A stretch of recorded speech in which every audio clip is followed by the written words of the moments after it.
기도하고 말씀을 나누도록 하겠습니다. 주님, 이제 말씀 앞에 나아갑니다. 전하는 자나 듣는 자나 주님의 말씀 앞에 겸손히 엎드리게 하시고, 주의 말씀을 들을 때 회개와 회복의 시간, 결단과 변화의 시간 될 수 있도록 성령 하나님, 우리 예배 가운데 강하게 역사하여 주시옵소서. 그래서 어떤 역경과 고난이 찾아와도 이겨낼 수 있는, 그리하여 주님의 영광을 드러낼 수 있는 복된 삶 되게 도와 주시옵소서. 우리 모든 말씀, 우리의 모든 짐을 가볍게 하시는 예수 그리스도의 이름으로 기도합니다. 아멘. 예.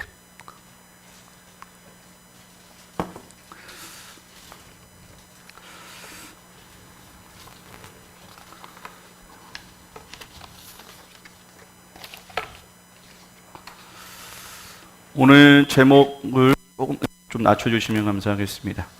오늘 본문 제목이 우리는 나그네 인생입니다. 이렇게 적어보았습니다. 나그네 인생.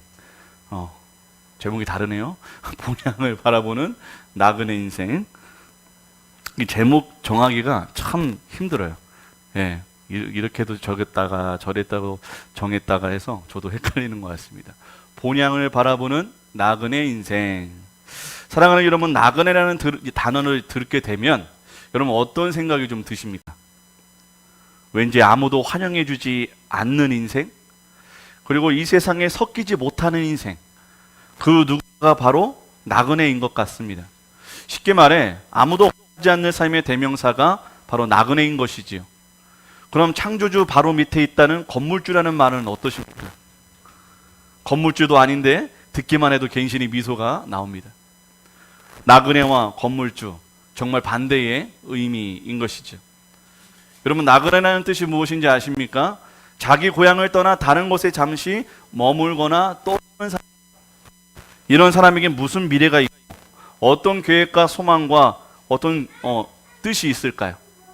이 나그네의 마음을 잘 표현해 주는 최희준 씨가 불렀던 하숙생이라는 노래 가사를 제가 1절만 읽어드리겠습니다. 노래를 부르려고 했는데 경건한 예배 시간에 트로트를 하나 부르는 게 좀 부끄러워서. 인생은 나그네 길, 어디서 왔다가 어디로 가는가, 구름이 흘러가듯 떠돌다 가는 길에 정일랑 두지 말자, 미련일랑 두지 말자, 인생은 나그네 길, 구름이 흘러가듯 정처 없이 흘러서 간다. 왠지 우리 김학순 집사님이 멋지게 잘 부르실 것 같아요. 그렇습니다, 여러분. 이 세상에서의 나그네는 참 허무하게도 어디에서 어디로 흘러가는지도 모르고 그렇게 흘러가는 인생을 나그네 인생이라고 표현을 하더라고요. 이런 나그네 같은 인생에 대해 고민하고 괴로워했던 사람이 독일에 있었다고 하면, 독일의 염세 철학자로 잘 알려진 쇼펜하우어는 어느 날 공원 벤치에 가만히 앉아서 명상에 잠겨 있었다고 합니다. 그런데 어느 날 어느덧 해가 뉘엿뉘엿 지면서 어두워지기 시작했대요. 그런데도 그는 자리를 떠나지 않고 한참 있었다고 합니다. 그때 때마침 공원을 청소하는 사람이 그를 보고 물었다고 합니다. 여보시오, 도대체 당신은 어디에서 와서 어디로 가기에 아직도 이 자리를 떠나지 못하는 것이오? 날이 더 어둡기 전에 일어나 집으로 가야지 않겠소? 그 소리를 듣고서 쇼펜하우어는 정신이 든 듯 이렇게 답했다고 합니다. 그렇군요. 그것이 바로 제 문제입니다. 나도 내가 어디에서 왔고 어디로 가야 하는지를 몰라 이렇게 고민하는 중입니다. 라고 말했다고 합니다. 세상 사람들도 인생이 나그네 길이라는 것쯤은 알고 있는 것 같습니다. 그러나 어디서 왔고 어디로 가는지를 몰라 이 세상에 너무 애착을 갖고 살아가는 것 같습니다. 죽음이 끝이라고 생각하기에 어떻게든 이 땅의 부와 명예와 성공을 누릴 수 있을 만큼 누리고 싶어 합니다. 어디로 갈지 몰라서 두렵고 무섭기에 영원히 죽고 싶어 하지 않습니다. 그들은 자신이 왜 이 땅에 태어났고 이 땅에서 무엇을 위해 살아가야 하는지 알 수가 없습니다. 그리고 어디를 향해 걸어가고 있는지를 몰라 누구보다 많이 가졌지만, 누구보다 많이 성공했지만 늘 불안하고 걱정이 많고 죽음 앞에 인생이 허무하기만 합니다. 사랑하는 여러분, 혹시 내가 어디서 왔고 어디로 가고 있는지 알지 못해 고민하고 계시는 분이 여기는 안 계십니까? 참 다행스럽게도 성경은 하나님의 나그네인 그리스도인들에게 세상이 모르는 답을 말씀해주고 계십니다. 사랑하는 여러분, 오늘 빌립이 그러했고 수많은 그리스도인들이 그 좁고 험한 하나님의 나그네의 삶을 살아갈 수 있었던 비밀을 오늘 말씀을 통해 나누려고 합니다. 세상은 모르는 이 하나님의 나그네 인생들의 비밀과 축복을 함께 소유하고 누리시는 복된 더 사랑하는 교회 성도 되시기를 축복합니다. 그렇다면 하나님의 나그네인 그리스도인들의 인생은 과연 어떤 인생일까요? 첫 번째로 나그네의 인생은 내 것이 없는 인생이라고 말씀하십니다. 우리 26절을 함께 읽습니다. 시작. 주의 사자가 빌립에게 말하여 이르되 일어나서 남쪽으로 향하여 예루살렘에서 가사로 내려가는 길까지 가라 하니 그 길은 광야라.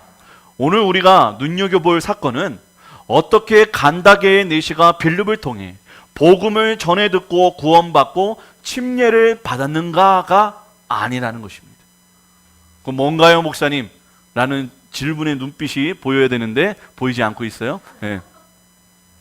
오히려 빌립이 성령님에 의해서 이리저리 끌려다니는 인생을 보면서 우리는 어떤 인생의 레슨을 찾아야 되는가가 더 중요한 사실이라는 것입니다.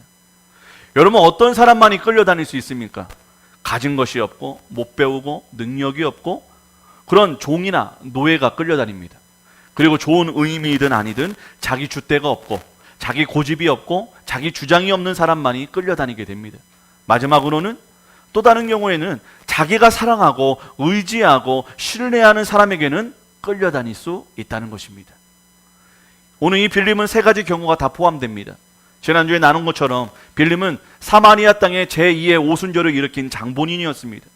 뒤늦게 나타나서 성령 침례를 준 두 사도들보다 더 많이 일했고 그 공로가 비교가 되지 않습니다.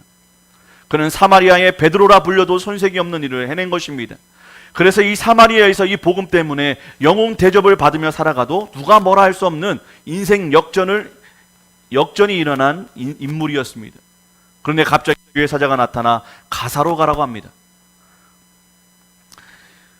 그런데 그 길은요, 대전에서 부흥했으니 제일 큰 도시인 서울로 가서 더 크게 성공해라가 아니라 아무도 살지 않는 무인도로 가라는 것입니다. 아무리 아무도 살지 않는 무인도라도 사마리아에서 은혜 받은 우리 정 집사님, 이 집사님, 박 집사님을 끌고 가서 무인도 가면 그래도 든든하고 마음이 괜찮을 텐데 그 어떤 보상과 보증도 없이 가사라는 광야로 가랍니다. 다 놓고 가랍니다. 다 끊고 가랍니다. 저 같으면 억울해서 못 갑니다, 하나님이라고 말할 것 같습니다.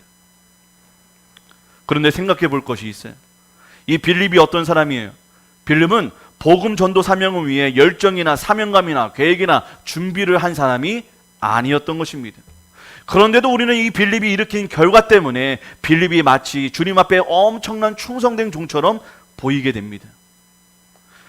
이 사실을 이렇게까지 까발리는 이유는 우리가 지금까지 전도 한번 제대로 해보지 못한 이유가 나에게 믿음과 열정이 없기 때문이라고 생각하고 있기 때문이라는 거예요. 그리고 이러한 생각 때문에 많은 성도들이 좌절하고 낙심하고 슬퍼하고 있습니다. 이러한 우리의 착각과 잘못된 믿음이 우리를 낙심케 하고 나는 못난 성도라고 스스로 정죄하면서 우리의 신앙생활이 괴로워지고 있다는 거예요.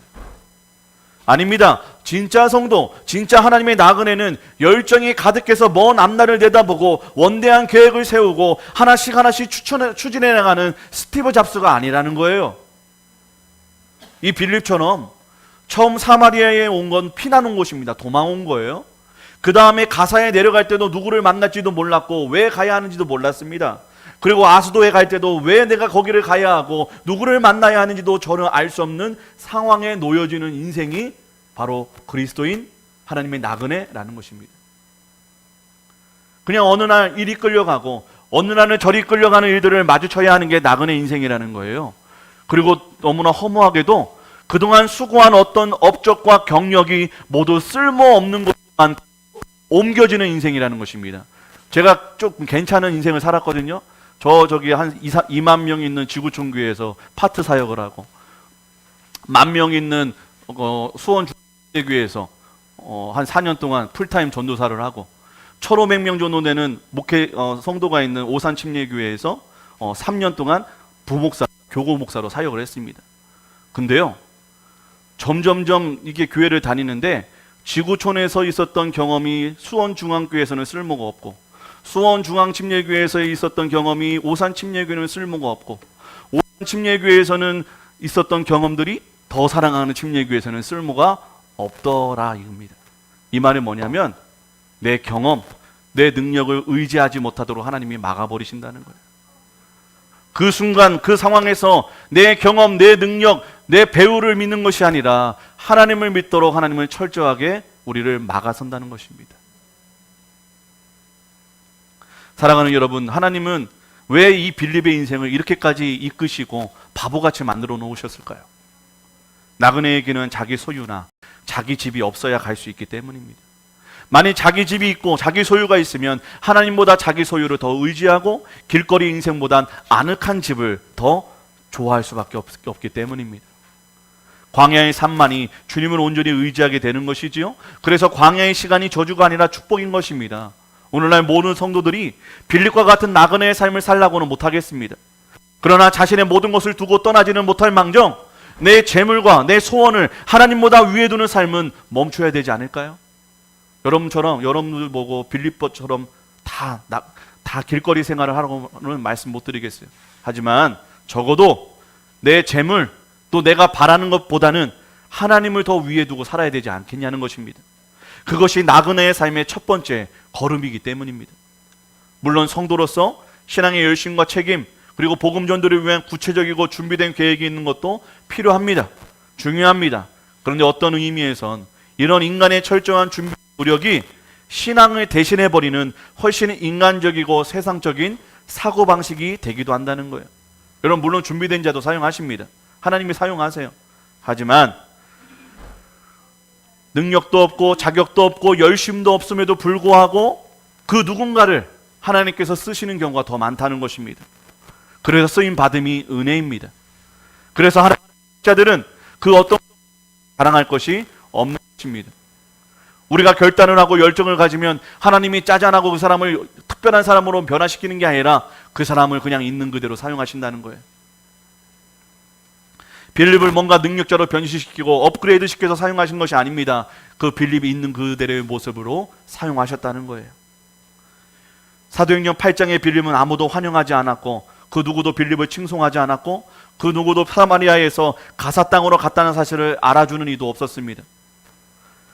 하나님께서는 자기에게 순종하는 자에게 세상에서처럼 당근과 채찍을 주시지 않습니다. 그가 어떤 사람이든 순종하는 자에게 함께 하시면서 하나님이 이루시는 일을 보여주시면서 그를 끌고 다니신다는 거예요.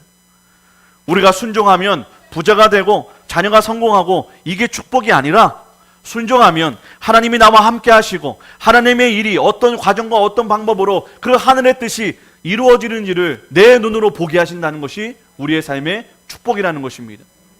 썩어질 티끌 같은 인간이 세상을 창조하신 하나님과 함께 동행한다는 것이 말이 됩니까? 그의 뜻을 이루시는 것을 본다는 것이 말이 됩니까? 사랑하는 여러분, 우리가 순종할 때 우리가 하나님을 경험할 수 있고 하나님을 느낄 수 있고 하나님이 하신 일을 볼 수 있다는 것이 축복인 줄을 믿기를 바랍니다. 그래서 나그네의 길은 자기 것이 필요 없어요. 하나님과 동행하는 삶을 살기 때문입니다. 여호와는 나의 목자시니 내가 부족함이 없기 때문입니다. 하나님의 것이 다 나그네의 것이기 때문입니다. 그리고 이 축복을 누릴 수 있는 자가 누구냐? 바로 그리스도인 하나님의 나그네라는 것입니다. 세상의 것을 가지려는 자는 결코 누릴 수 없기에 우리는 가진 것이 없는 나그네의 인생을 자원하여 살아가야 합니다. 이 나그네 인생이 바로 밭에 감추인 보석을 위해 자신의 모든 것을 팔아도 기뻐했던 자의 모습인 것입니다. 사랑하는 여러분, 우리가 하나님의 나그네임을 믿는다면 여전히 내가 손에 쥐고 놓지 못하는 것을 내려놓고 하나님을 움켜쥐시는 저와 여러분 되셨으면 좋겠습니다. 한 걸음 더 나아가 하나님의 나그네인 그리스도인들의 인생은 과연 어떤 인생일까? 두 번째로 나그네 인생은 예수님만 드러나는 인생입니다. 우리 35절과 38절까지 함께 읽도록 하겠습니다. 35절과 38절입니다. 시작. 이 입을 열어 길 가다가 물 있는 곳에 이르러 그 내시가 말하되 보라 있으니 내가 침례를 받음에 무슨 거리낌이 있느냐. 이에 명하여 수레를 멈추고 빌립과 내시가 둘 다 물에 내려가 빌립이 침례를 베풀고. 아멘. 여러분 모든 것을 뒤로하고 하나님의 손에 이끌려 오게 된 광야길에서 에디오피아 사람 곧 에디오피아 여왕 간다게의 모든 굳고 재정을 맡는 내시를 만나게 됩니다.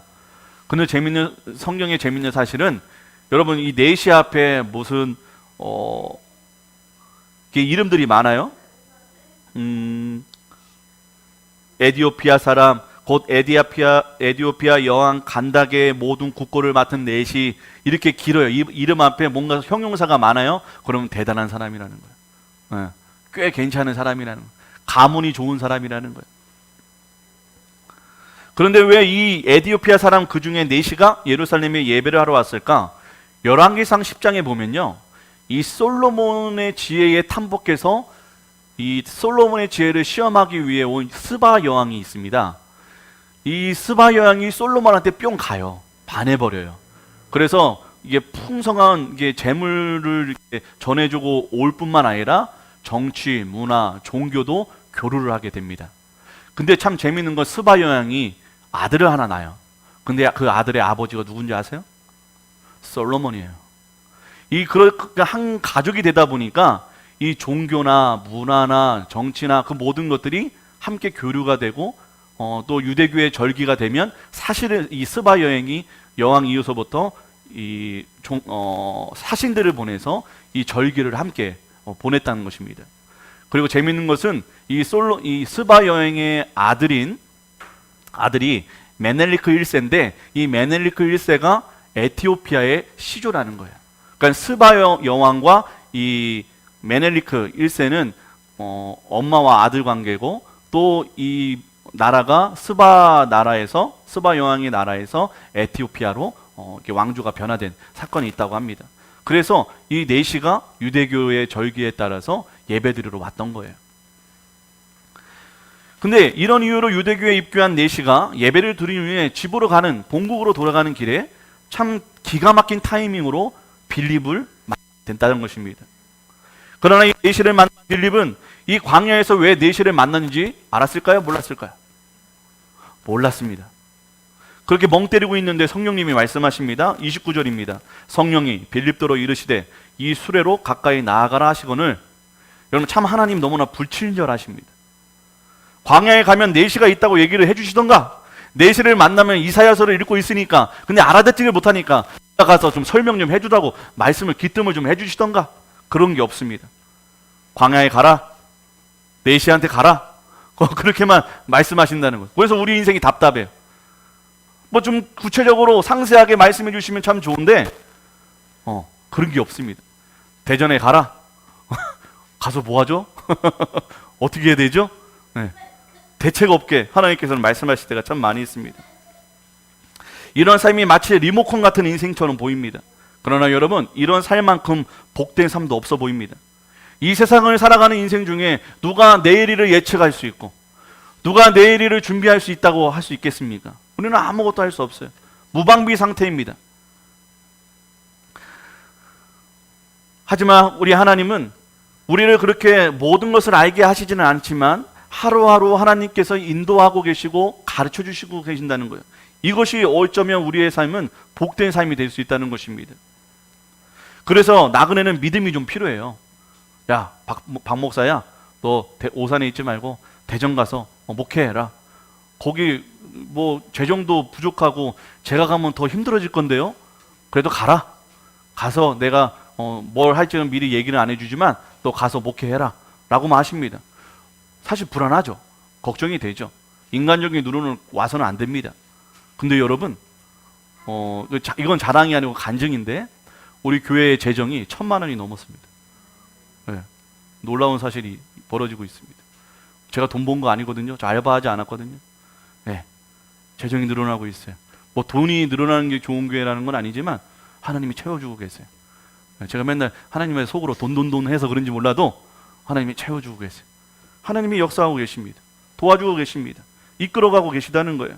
그래서 우리는 믿음이 필요해요.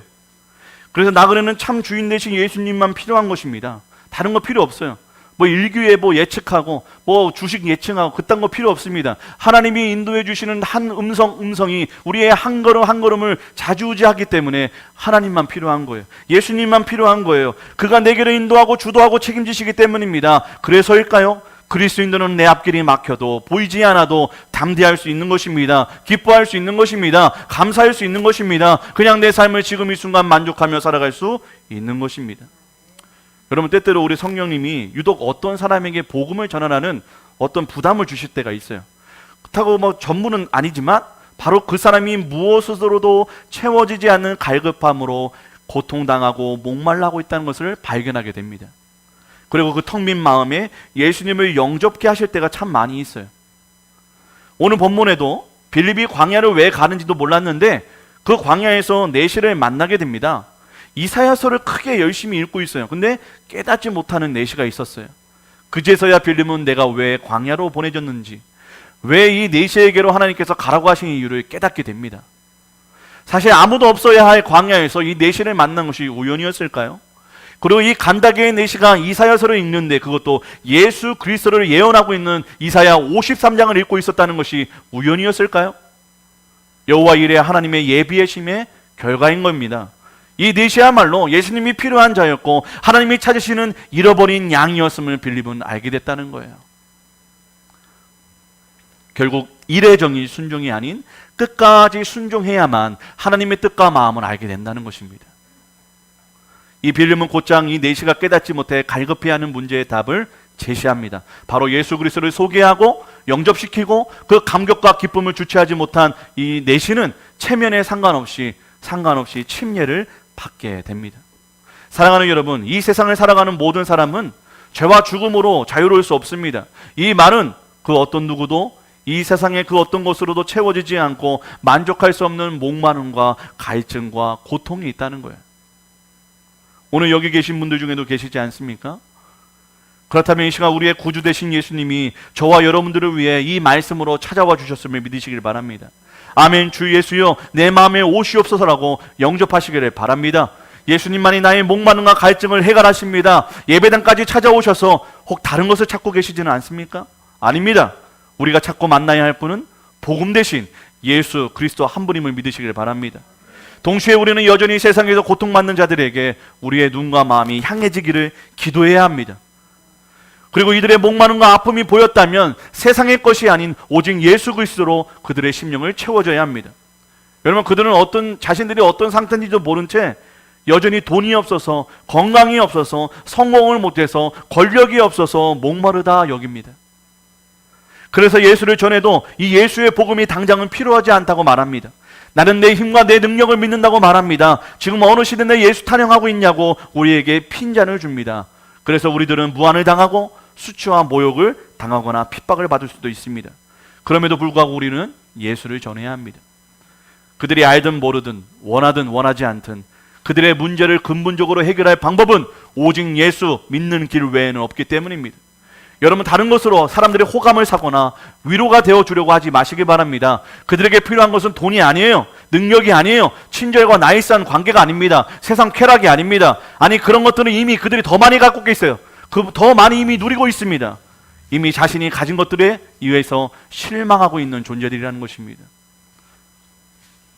그러니 그들 스스로는 결코 가질 수도 얻을 수도 믿어질 수도 없는 예수님을 하나님의 나그네인 성도가 우리들이 전해야 한다는 것입니다. 그 일을 하나님께서 우리에게 맡기셨습니다. 목회자만이 아닙니다. 이 빌립은 사도가 아닌 집사였습니다. 그리 대단할 것 없는 평신도였습니다. 그래서 이 빌립을 사용하신 하나님께 우리도 소망이 있는 거예요. 목회자, 사도뿐만 아니라 세상에서 치열하게 살고 먹고 사는 것이 늘 걱정인 평신도에게 이 일을 맡기셨다는 것입니다. 내 바쁜 삶 때문에 이 복음 전도의 사명이 열애되지 않는다는 것입니다. 사랑하는 여러분, 먼저 그의 나라와 의를 구하십시오. 이것이 나그네의 삶의 목적입니다. 그리고 나그네의 삶을 위해 예수 이름 외에는 모든 것을 저버리는 자에게 주시는 약속이 있음을 또한 기억하셨으면 좋겠습니다. 마가복음 10장 29절에서 30절입니다. 함께 읽습니다. 시작. 예수께서 이르시되 내가 진실로 너희에게 이르노니 나와 복음을 위하여 집이나 형제나 자매나 어머니나 아버지나 자식이나 전토를 벌인 자는 현세에 있어 집과 형제와 자매와 어머니와 자식과 전토를 100배나 받되 박해를 겸하여 받고 내세의 영생을 받지 못할 자가 없느니라. 사랑하는 여러분, 성공하고 싶으십니까? 여러분, 축복받고 싶으십니까? 이 땅에서도 저 천국에서도 축복과 영광을 누리고 싶으십니까? 사랑하는 여러분, 예수 외에는 다 버리시기를 바랍니다. 아멘. 마지막으로 하나님의 나그네인 그리스도인들의 인생은 과연 어떤 인생일까? 세 번째로, 나그네 인생은 본향을 바라보는 인생입니다. 우리 40절을 함께 읽도록 하겠습니다. 40절 시작. 빌립은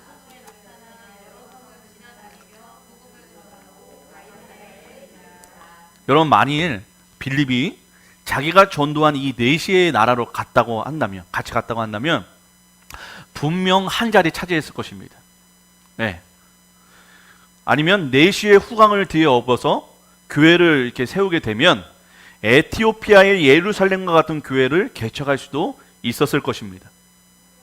그런데 이 빌립은 에티오피아가 아닌 아소도에서 가이사랴로 향합니다. 우리나라 말로 하면 전남 여수에서 인천까지 걸어갔다는 거예요. 걸어가며 복음 전했다는 거예요.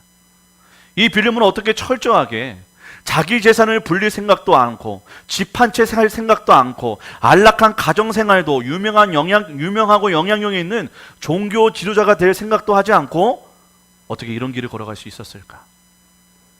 어떻게 그게 가능할까? 목회자인 저는 심각하게 고민에 빠질 수밖에 없었습니다. 이런 고민 가운데 저에게 성경의 두 인물을 떠오르게 하시더라고요. 바로 노아와 아브라함이었습니다. 히브리서 17장 7절인데요. 믿음으로 노아는 아직 보이지 않는 일에 경고하심을 받아 경외함으로 방주를 준비하여 그 집을 구원하였으니 이로 말미암아 세상을 정죄하고 믿음을 따르는 의의 상속자가 되었느니라. 우리가 잘 아는 대로 노아는 홍수의 심판을 하나님께 듣고 세상의 수많은 사람들을 구원할 방주를 만들기 시작합니다. 이 방주가 어찌나 큰지 노아는 한평생 수백 년 동안 방주 짓는 일만 합니다. 그런데 이 방주를 어디에다가 지었을까요? 맞춰보세요. 산 위에다가 지었을까요? 바다 가까이에 지었을까요? 산에다가. 여러분, 상식적으로 배는 어디에다가 만들어야 돼요? 바다 근처에다가. 바다나 강에 가까운 곳이어야 됩니다. 그런데 산꼭대기에다가 배를 만들고 있어요. 이뿐만 아니라 배가 필요하면 배를 빨리빨리 만들고 돈 되는 일을 해야 하는데 평생 오직 배만 만들어요. 더 멋진 집을 짓거나 부자가 될 생각은 없고 시간은 흐르고 늙어가 죽음이 가까우는데도 오로지 배만 만들고 있다는 것입니다. 이 세상에서 아무 쓸모없는 짓만 하고 있다는 거예요. 그러니 사람들이 얼마나 비웃었겠습니까? 얼마나 조롱하고 무시하고 미쳤다고 욕을 해댔겠습니까? 이런 욕을 안 먹으려면 노아를 위해서 하나님께서 좀 홍수 비스무리하게 비를 좀 많이 내리거나 지진이나 태풍을 좀 일으켜서 홍수의 전조 증상을 보여주시면 아, 홍수가 오려나 보다, 홍수가 있나 보다 믿고 좀 이렇게 마음이 흔들리기라도 할 텐데 창세기 6장까지 비가 왔다는 말이 없습니다. 이 인간들은 비를 본 적이 없다는 거예요. 그러니 홍수가 믿어지겠습니까? 오늘도 이 세상에 세상의 심판이 있고 종말이 있고 예수의 재림이 있다는 사실을 하나님께서 좀 그 세상 사람들에게 좀 꿈에서라도 지옥과 천국을 보여주시고 천사가 나타나서 너 예수 안 믿으면 너 죽는다? 좀 위협이라도 해주시면 세상 사람들이 아, 정말 있나 보다 의심이라도 할 텐데 그런 증상이 없다는 것입니다. 그래서 노아의 말에 권위나 신뢰도 생기지 않아요. 홍수를 본 적이 없기 때문에, 비를 본 적이 없기 때문에. 다만 노아는 하나님이 홍수가 난다고 하셨으니 더 이상 그 말을 그치고 방주만 주구장창 지을 뿐입니다. 무식할 정도로 꽉 막혀 세상 일에는 관심 없고 방주만 만들고 있는 노아가 미친 사람으로만 보였던 것입니다. 쉽게 말해 하나님께서 아까 말씀드린 대로 우리의 전도 대상자들에게 아무리 죽었다 깨도 믿지 않으려고 하는 그런 사람들에게 천국과 지옥이 있다는 것을 좀 보여주시던지, 영접하지 않은 사람들에게 천사가 나타나서 좀 겁 좀 주시던지, 반드시 이 말 예수님의 재림이 그렇게 해서 믿어지고 세상의 심판을 받게 될 것을 좀 세상 사람들에게 알려주시면 참 좋은데 좀처럼 그런 일이 일어나지 않는다는 것입니다. 기적이 일어나지 않는다는 거예요. 그래서 우리는 전도하기가 참 두렵습니다. 너무 무섭습니다. 싫습니다. 세상 수준에서 설득시킬 뭔가가 사실 없기 때문이에요. 예수 믿는 나도 이렇게 절절매면서 사는데 누구 보고 예수 믿으라고 합니까?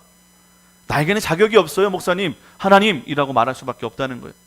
근데 여러분, 이것이야말로 우리가 여전히 세속적인 가치, 세속적인 기준에 지배당하고 있다는 보여주는 반증이라는 것입니다. 예수 믿게 하는 일도 세상의 방식으로 해야만 예수 믿는다고 생각하는 우리의 생각이 이 세상의 세속 가치에 빠져 있다는 것입니다. 예수 믿는 것은 세상적인 방법으로 예수 믿는 게 아니라는 거예요. 자, 이제 노아를 봤다면 두 번째 인물인 아브라함을 좀 보겠습니다. 히브리서 11장 8절인데요. 함께 읽습니다. 시작. 믿음으로 아브라함은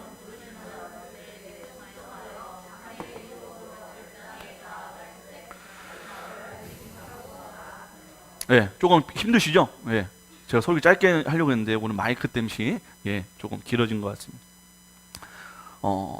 아브라함은 갈 바를 알지 못하고 집을 떠났대요. 너무나 잘 알고 있죠. 질문 드리겠습니다. 여러분 직장 옮길 때 일단 사표부터 내고 봅니까? 아니면 다른 직장을 물색해 놓고 사표를 씁니까? 이사 갈 때 일단 집부터 비워놓고 봅니까? 아니면 살 집을 마련해 놓고 집을 비웁니까? 그럼 이 아브라함은 어떻게 된 겁니까? 또라이인가요? 아브라함이 하나님의 약속하신 복된 땅을 얻기 위해 가장 먼저 한 게 뭐냐면 우선 자기 집부터 버리고 떠납니다. 미친 거죠. 이해가 되지 않습니다. 상식적이지 않습니다. 히브리서 11장 9절에서 10절입니다. 믿음으로 그가 이방의 땅에 있는 것과 같이 약속의 땅에 거류하여 동일한 약속을 유업으로 함께 받은 이삭 및 야곱과 더불어 장막에 거하였으니 이는 그가 하나님이 계획하시고 지으실 터가 있는 성을 바랐습니다. 뭐 한 거예요? 하나님이 약속하신 땅을 갖기 위해 멀쩡하게 있는 자기 집을 버리고 길거리 신세, 거짓 신세로 살았다는 것입니다. 집에서 쌀 걷어차고 천막 치고 라면 끓여 먹고 살았다는 거예요. 우리식으로 말하면 서울 판잣집을 떠나서 강남 대치동 아파트로 가기로 한 겁니다. 그래서 이웃 사람이 궁금한 거예요. 지금 어디쯤 갔나 했더니 길거리에서 천막 치고 라면 끓여 먹고 있다는 것입니다. 그래서 묻습니다. 아니 아브라함 여기 왜 있어? 그랬더니 아브라함이 당당하게 이렇게 이야기합니다. 나 지금 대치동 아파트 가고 있어. 가는 중이야. 그러자 길거리에서 천막 치고 라면 끓여 먹을 바에는 판잣집에서 있는 게 낫지 왜 나왔냐고 인생 종쳤다고 욕을 하고 갑니다. 강남 대치동 아파트가 내 집이라는 걸 아는데 어디로 가야 하는지 어떻게 가야 하는지 언제 그 집을 얻을 수 있는지 아무것도 모르고 걸어가고 있기 때문입니다. 그러나 세상 사람들에게는 이 길이 두려운 길이고 어리석은 길이고 말이 안 되는 길입니다. 그러나 성경은 이 말이 안 되는 삶이 성도의 삶이요 나그네의 삶이라고 성경은 말하고 있다는 것입니다. 그런데 많은 성도들의 오해가 하나 있는데 약속의 땅으로 가라고 하면 아우디나 BMW를 타면서 갈 줄 압니다. 탄탄대로만 갈 줄을 믿는다는 거예요. 1만 성도 100억 성전 억대의 11조 하나님이 주신 우리 교회 하나님의 메시지입니다. 그러면 이 메시지가 이루어지기 위해서는 모든 일이 잘 돼야 됩니다. 제가 오자마자 설교가 빵빵 터져서 매주 사람들이 와야 됩니다. 매주. 그래야 한 몇 년 안에 1만 명 됩니다. 근데 무슨 일이 벌어지고 있습니까? 아무 일도 벌어지지 않습니다. 저희 삶은 점점 고단해지고 있습니다. 두려워지고 있습니다. 불안해하고 있습니다. 근데 우리는 어떤 하나님의 계시가 있고 명령이 있으면 그냥 만사 형통이 금방 될 줄로 믿고 또 그 길을 가야만 하나님이 역사하는 길이라고 생각한다는 거예요. 그런데 그렇지 않습니다. 사람들에게 왜 판잣집을 떠나느냐 물었으면 나 서울 대치동 아파트 가는 길인데 거기가 어딘지 언제 도착할지 모르고 어떻게 가는지 모르고 그렇게 살지만 고급 외제차 세단을 탄 걸 보면 사람들은 내가 대치동 간다는 것을 증명해 줄 것 같아서 그렇게 이야기한다는 것입니다. 그렇게 믿고 싶다는 것입니다.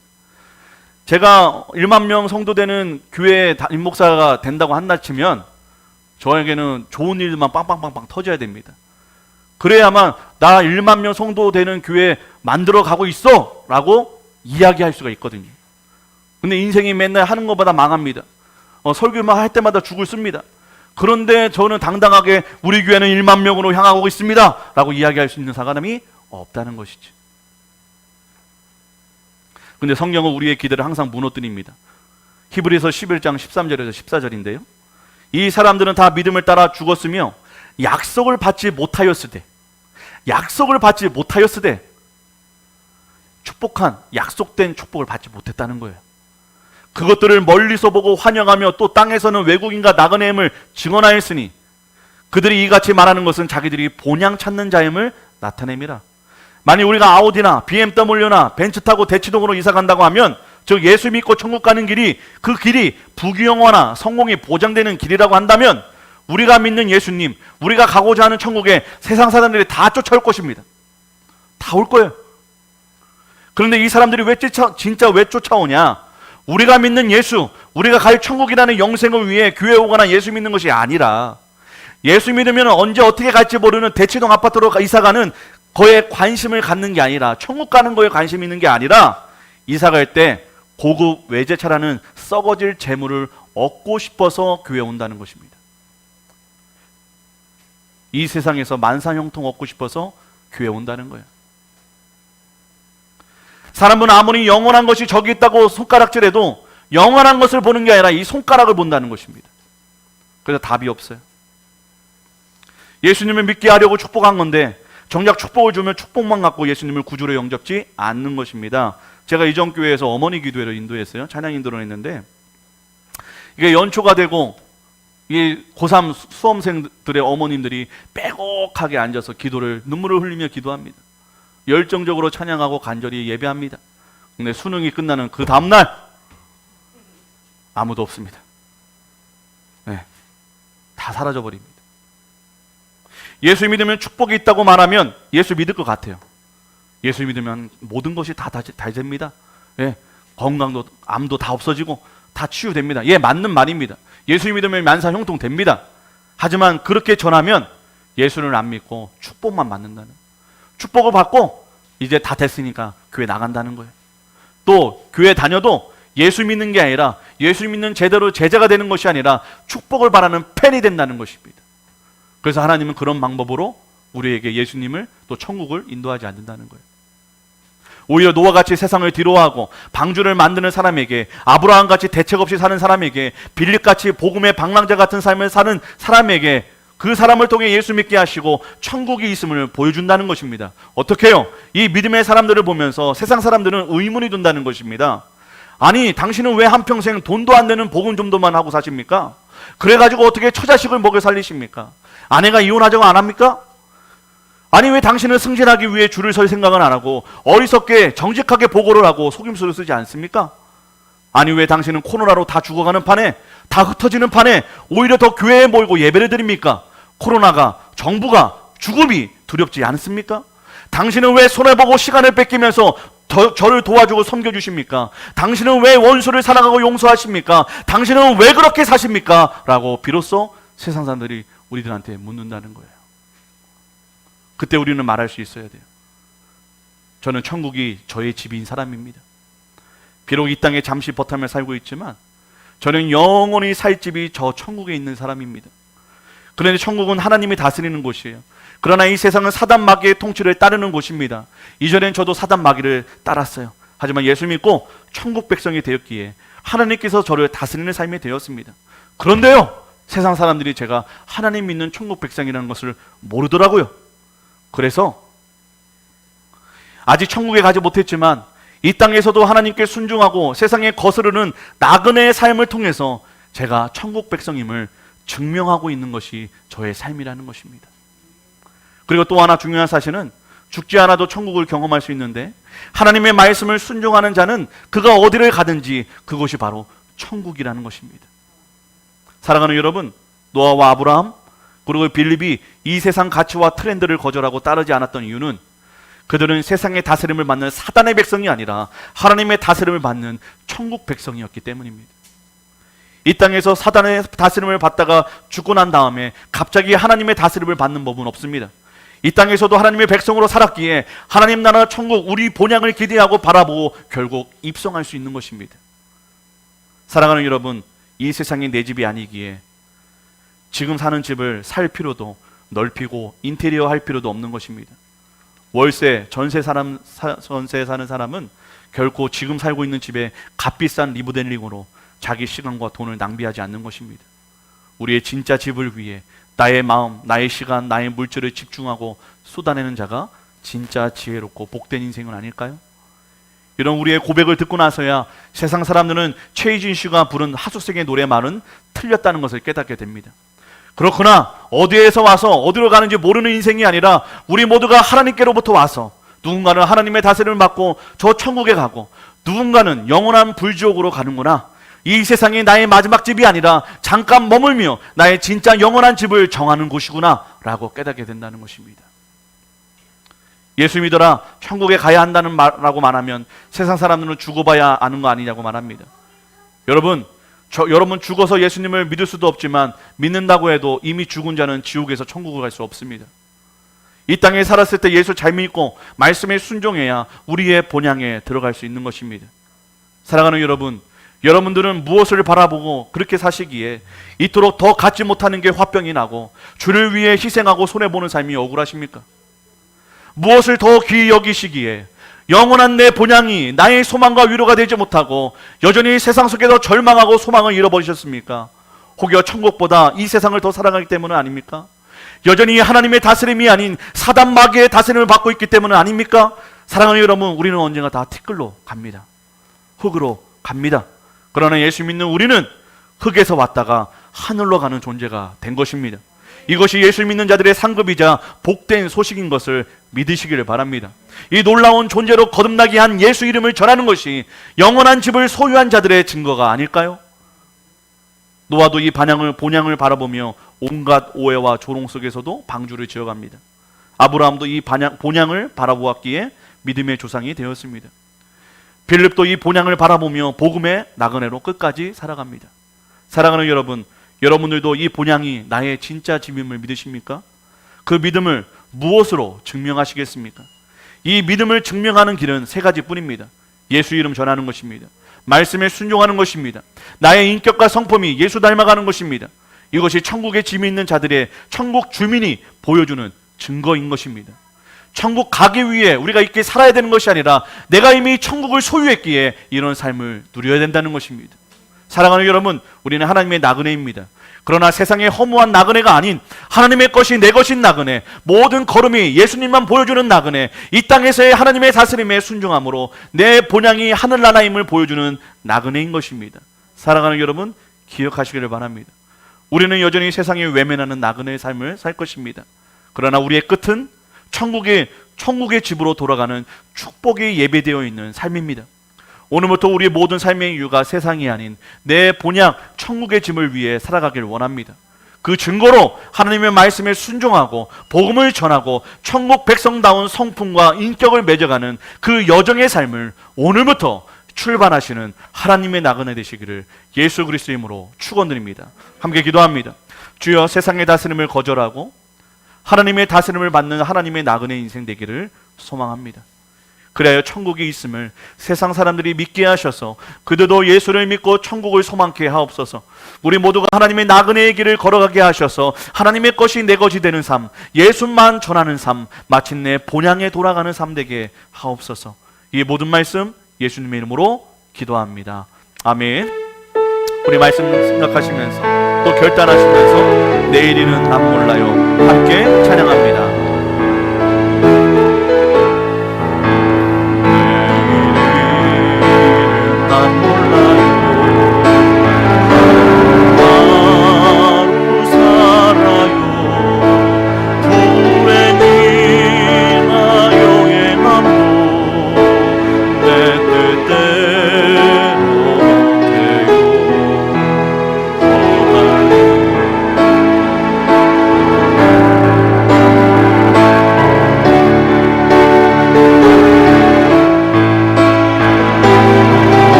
사랑하고 이 땅의 것을 위해 살아온 우리의 죄를 회개합시다.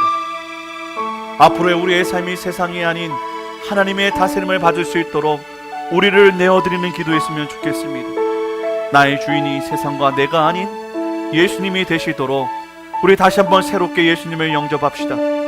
그리고 오아시스 같은 세상에 현혹되지 말고 말씀을 순종하는 나를 통해 내 삶이, 나의 가정이, 나의 직장이, 나의 교회가, 나의 조국이 천국의 삶을 누릴 수 있기를 기도합시다.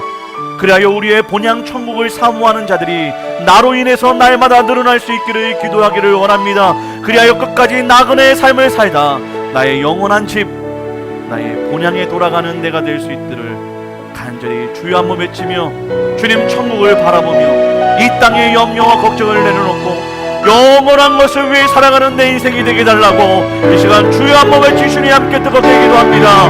주여, 주여, 아버지 이 땅의 것을 위해 살아가는 여전히 써주시고 아버지여 여전히 날 것을 위해 살아가는 나의 삶을 아버지여 세상은 이 삶이 어디서 나지도 아버지 하나님이 어디에 있다고 하니까 주여 우리는 주님을 바라보고 하나님의 다스림을 기대하며 아버지 우리가 나그네의 삶을 살기를 원합니다.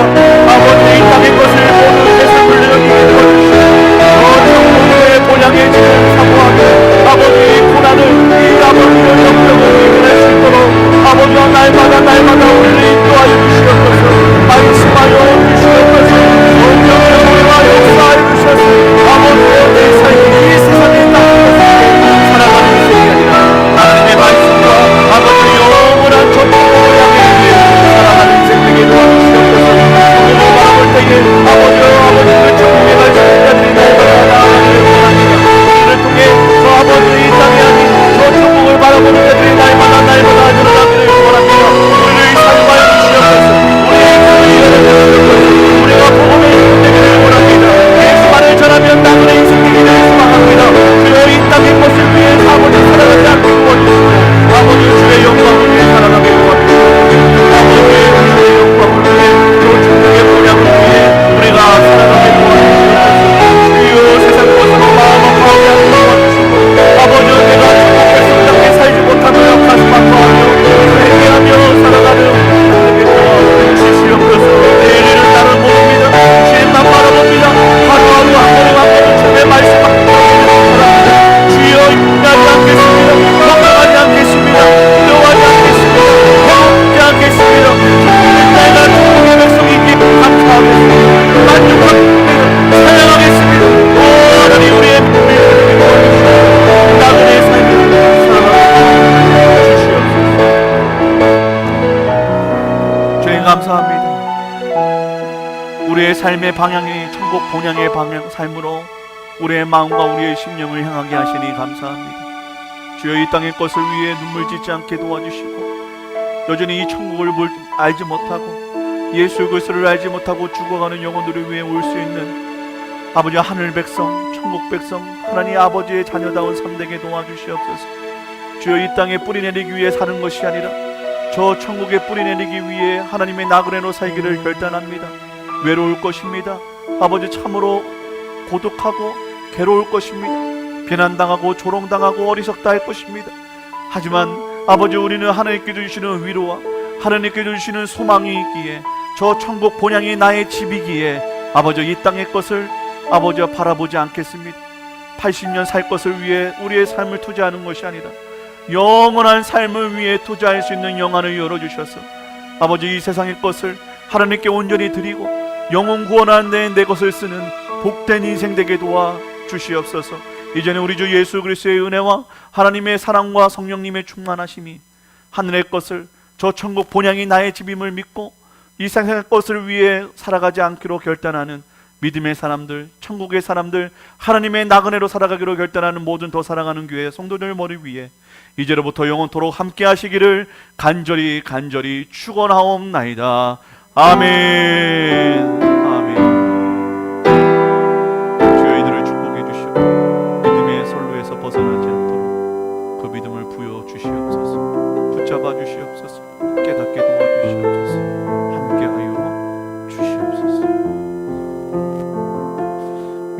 예배를 마쳤습니다. 우리 하나님께 영광의 박수로 예배를 마치도록 하겠습니다. 우리 함께 서로 교제하고 인사 나누시고 축복해 주시면서